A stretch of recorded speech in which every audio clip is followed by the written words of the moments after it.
एक का नाम ट्यूबलाइट रख देना, एक का नाम CFL, एक का नाम बल्ब, उसमें भी कोई फिलिप्स का, कोई बजाज का है। अब क्यों जितने लोग होंगे अब किसी को कुछ ना कुछ तो देना पड़ेगा।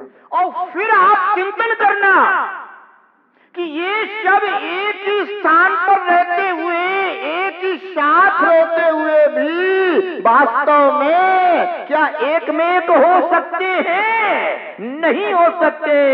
तो मैं इन सब से पृथक हूं, फिर मेरा स्वरूप क्या है? अरे मैं इनसे भी पृथक, फिर इनके राग द्वेष मोह से भी पृथक। इनके निमित्त से होने वाले जो राग द्वेष मोह है वो भले ही मेरे अंदर बन रहे हैं, पर वास्तव में मैं शुद्ध आत्मा इन सब से भी पृथक हूं। ऐसा करना, अपने आत्मा को मोबाइल की स्क्रीन बना लेना, है ना। जहां पर YouTube लिखा हुआ है वहां पर राग लिख देना, क्या लिख देना? राग। फेसबुक के स्थान पर लिख देना मोह, है ना। व्हाट्सएप के स्थान पर रख देना द्वेष, यानी जो भी जितने भी फंक्शन हो सबको अपने में बना लेना, ठीक है ना। मैं आत्मा मोबाइल की स्क्रीन हो गई, और उसके ऊपर हमने एक एक फंक्शन पर एक एक विकारों को लिख दिया, साथ ही साथ और भी जो भी आपके संबंधी हो सबको लिख देना। और फिर करना कि अब मैं YouTube हटाता हूं, यानी राग हटाता हूं। एक एक को हटाते जाना, हटाते जाना, हटाते जाना, फिर आत्मा की स्क्रीन पर देखना, एकमात्र शुद्ध आत्मा बचेगा। वही मेरा असल स्वभाव है, वही मेरा यथार्थ स्वभाव है। और जिसने अपने ऐसे शुद्ध आत्मा का निर्णय कर लिया है, ऐसे शुद्ध आत्मा को जान लिया, पहचान लिया है, आचार्य भगवान कहते हैं, वह शीघ्र ही परम ब्रह्म को प्राप्त कर लेता है। किसको? परम ब्रह्म। परम ब्रह्म तो हूं ही मैं, शुद्ध आत्मा परम ब्रह्म स्वरूप ही हूं, परंतु करूं क्या है? ये जितने भी फंक्शन है ना, ये सभी अभी तो नजर आ रहे हैं, तो परम ब्रह्म नजर ही नहीं आ रहा। जब आप इनको अपनी दृष्टि से ओझल करोगे, दृष्टि से हटाओगे, दृष्टि से बाहर करोगे, यद्यपि बाहर नहीं हो जाएंगे, पर करना तो पड़ेगा। तभी तो अपना स्वरूप नजर में आएगा, है? और जब तुम्हें अपना स्वरूप नजर में आएगा तो बंधु आनंद स्वभाव है। आत्मा का स्वभाव क्या है? आनंद। और जब आनंद आएगा, उसका अनुभव होगा, तो फिर इन सबके निमित्त से होने वाले दुख के साथ जब तुम्हारा निर्णय होगा कि अरे रे इन लोगों के साथ कितना दुख में अनुभव करता रहा, मैं सोचता था कि इनमें ही आनंद है, इनमें ही आनंद है, इसी में आनंद है, इसी में आनंद है, इसी में आनंद है, पर आज पता चला कि शुद्ध आत्मा के आश्रय से ही आनंद का अनुभव होता है। अब मुझे ये आनंद नहीं चाहिए, अब तो मुझे आत्मा का एकमात्र अतीन्द्रिय सुख का ही अनुभव चाहिए।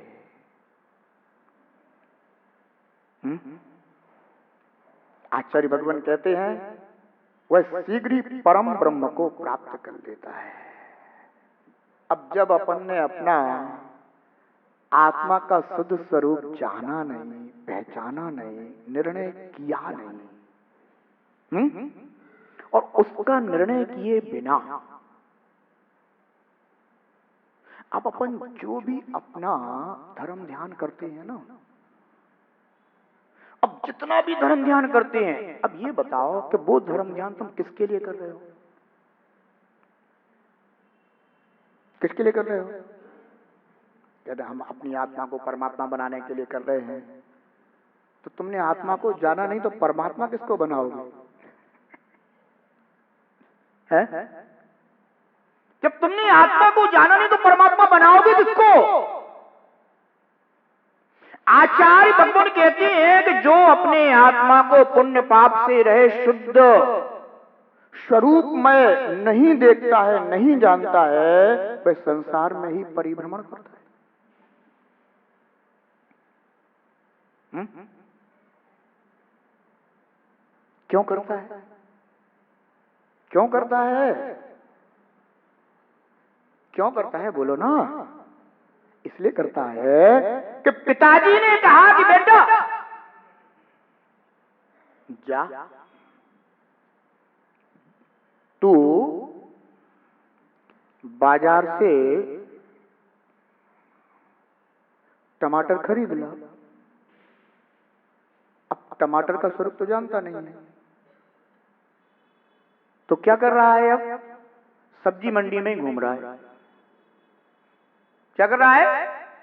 सब्जी मंडी में घूम रहा है और उससे कोई पूछता है कि किस लिए आए, तो कहता है कि टमाटर खरीदने आए। और टमाटर जहां पर बिक रहे हैं वहीं से ऐसे ऐसे घूमता रहता है, वहीं पर घूमता रहता है। क्यों घूमता रहता है? क्योंकि वो टमाटर के स्वरूप को जानता ही नहीं है, तो वहीं पर घूमता हुआ भी उसे टमाटर नजर नहीं आते हैं। समझते नहीं है कि जो चीज टमाटर है, जिस जीव ने अपनी आत्मा के शुद्ध स्वरूप को नहीं जाना है, नहीं पहचाना है, वह वही घूमता रहता है। व्रत लेता है, नियम लेता है, संयम लेता है, धर्म लेता है, वह श्रावक बनता है, मुनि बनता है, पर उसे शुद्ध स्वरूप का ज्ञान न होने के कारण वह व्रतों को लेकर के घूमता तो रहता है, पर आत्मा को ना जानने के कारण ये नहीं समझ पाता कि मुझे यही तो प्राप्त करना है, इसलिए वह संसार में ही परिभ्रमण करता रहता है।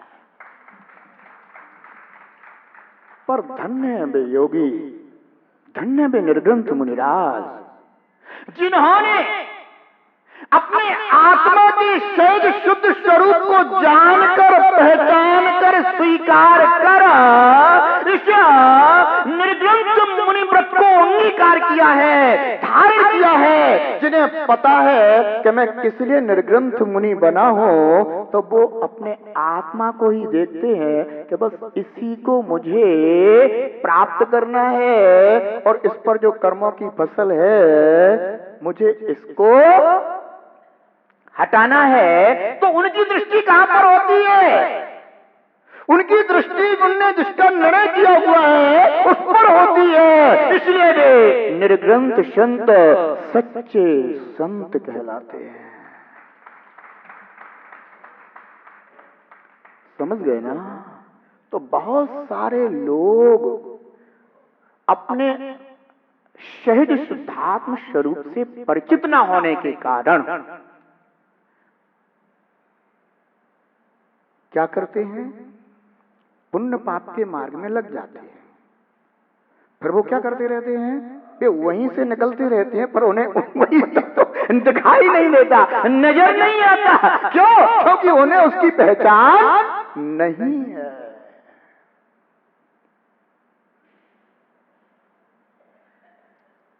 तो क्या करना चाहिए? क्या करना चाहिए? क्या करना चाहिए? अरे अपने स्वरूप का निर्णय करके सच्चे श्रावक और सच्चे मुनि बन जाना चाहिए।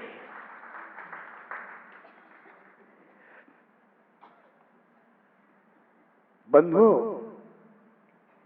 जब अपने आत्म स्वरूप का जीव को निर्णय नहीं होता ना, और फिर वह धर्म मार्ग में भी लग जाता है, तो सोचता है कि जिसके लिए आए थे वो समझ में नहीं आ रहा, तो फिर क्या करे? तो फिर न जाने कितने दुनिया भर के काम लग जाते हैं, बस उन्हीं में उलझा रह जाता है। ये हो जाए, ये हो जाए, ये हो जाए, ये हो जाए, ये हो जाए, ये हो जाए। अरे भैया सब हो जाएगा, पर जो आज तक नहीं हुआ, अगर वो हो जाए तो समझ ले कि तेरा यह स्वरूप की बाना, ये भेष धारण करना सार्थक हो जाए। बंधो, शून्य आकाश की तरह अपने आत्मा को शुद्ध जाना बिल्कुल कठिन कार्य नहीं है, पर पता नहीं मुझे ये लगता है कठिन क्यों लगता है? हैं? इतने उदाहरण देता हूं मैं कि शायद ये वाला उदाहरण समझ में आ जाए, शायद ये वाली बात समझ में आ जाए। भोजीब, एक बात ध्यान और रखना, ज्ञान होना अलग है, पर दृष्टि आना अलग है। मैं क्या हूं, मेरा स्वरूप क्या है, पर क्या है, इस सबका ज्ञान होना अलग है। समझ गए ना? और ज्ञान होने के बाद फिर प्रयोजन भूत पर दृष्टि रहना, ये अलग बात है। बहुत सारे जीव ऐसे हैं, एक तो जिनको ज्ञान नहीं, तो फिर वो क्या करते हैं कि पाप के मार्ग को छोड़कर पुण्य के मार्ग पर लगते हैं। अपन उनको भी कोई अन्यथा नहीं कह रहे हैं, बस ये कह रहे हैं कि वो भी अगर स्वरूप को समझ जाए तो जरा जिस सफलता के लिए निकले हैं वो सफलता हो जाए। पर यदि नहीं भी आया समझ में, तो भी मुद्रा की भी अपन मान्यता करते हैं। कुछ ऐसे भी जीव हैं कि जिन्हें ज्ञान है, समझ में भी आया, पर ज्ञान होने के बाद भी, समझने के बाद भी, जानने के बाद भी प्रयोजन भूत पर दृष्टि नहीं आती है। और जब तक उस पर दृष्टि नहीं होगी तब तक वह जानना मात्र जानना है, पर जानने के बाद जो हमें फल प्राप्त होना चाहिए था, वो फल अभी प्राप्त नहीं हुआ।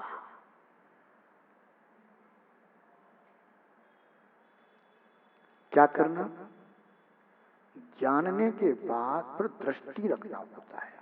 जैसे किसी बच्चे को नहीं था पता कि हमारी भूमि कौन कौन सी है, हमारे खेत कौन कौन से हैं। पिताजी एक दिन ले गए अपने बच्चे को और जाकर के दिखा लाए, देखो बेटा ये सब भूमि अपनी है।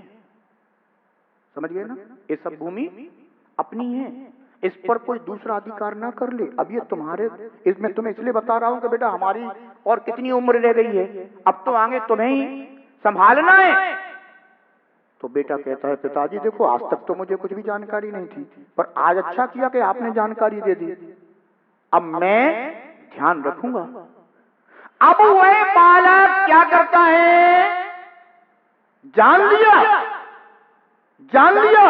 मान लिया कि यह मेरा है, तो अब वो क्या करना शुरू कर देता है, उस पर दृष्टि रखना शुरू कर देता है। अगर कोई दूसरा उस पर कोई भी निर्माण कार्य करे या कोई उस पर कोई भी कार्य करने का प्रयास करे तो वो अपनी दृष्टि रखता है। वो कहता है नहीं, दूसरा यहां नहीं आ सकता। भोजी जिस दिन तेरी दृष्टि तेरे स्वरूप पर हो जाएगी, उस दिन से अगर कोई दूसरा तेरे स्वरूप पर अपना अधिकार करने की कोशिश करेगा तो तू उस पर दृष्टि रखे हुए है, तू उसको तुरंत हटाने की कोशिश करेगा। नहीं, तू अधिकार नहीं जमा सकता। अज्ञानता में जब तक जिसने जो किया था वो बातें गलत थी, मैं उसका भी डेरा हटाऊंगा, पर अब और कोई दूसरा आकर के अधिकार नहीं कर सकता। स्वरूप पर दृष्टि आनी चाहिए। समझ रहे ना? उदाहरण आप लोगों के हैं, पर बात उसकी नहीं चल रही है, बात चल रही है निज शुद्ध आत्मा की। समझ गए ना? तो जिस जीव को अपने शुद्ध आत्म स्वरूप का निर्णय हो जाता है और अपने शुद्धात्म द्रव्य का जो मालिक हो जाता है, ओहो यही है मेरे प्रभु, यही है मेरे स्वामी, यही है मेरे नाथ, मैं अनादि से इनके बिना था अनाथ, इनका होकर के भी इन्हें कभी अपना नहीं कह पाया। आज मुझे बोध हुआ है कि यही मेरे भगवान है, यही मेरे स्वामी है, यही मेरे प्रभु है। अब मैं इन पर ही दृष्टि रखूंगा।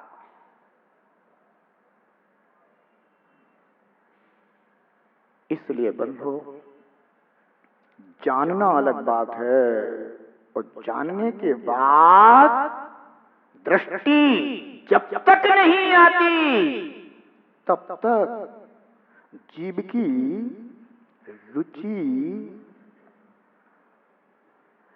दृष्टि कब आएगी? कब आएगी दृष्टि? इसीलिए जीव कहता रहता है कि अभी निर्णय कर रहा हूं, क्योंकि दृष्टि नहीं आई है। जानने में तो आ गया, पर रुचि जब तक, दृष्टि तभी आएगी जब रुचि बन जाएगी, यानी जब वह निर्मल सम्यक तो प्रकट हो जाता है तो फिर दृष्टि वहीं लग जाती है। समझ गए? समझ गए? दृष्टि बदलोगे ना, ज्ञान करो फिर दृष्टि बदलो, और फिर जो अपना सहज आनंद स्वभाव है बंधु,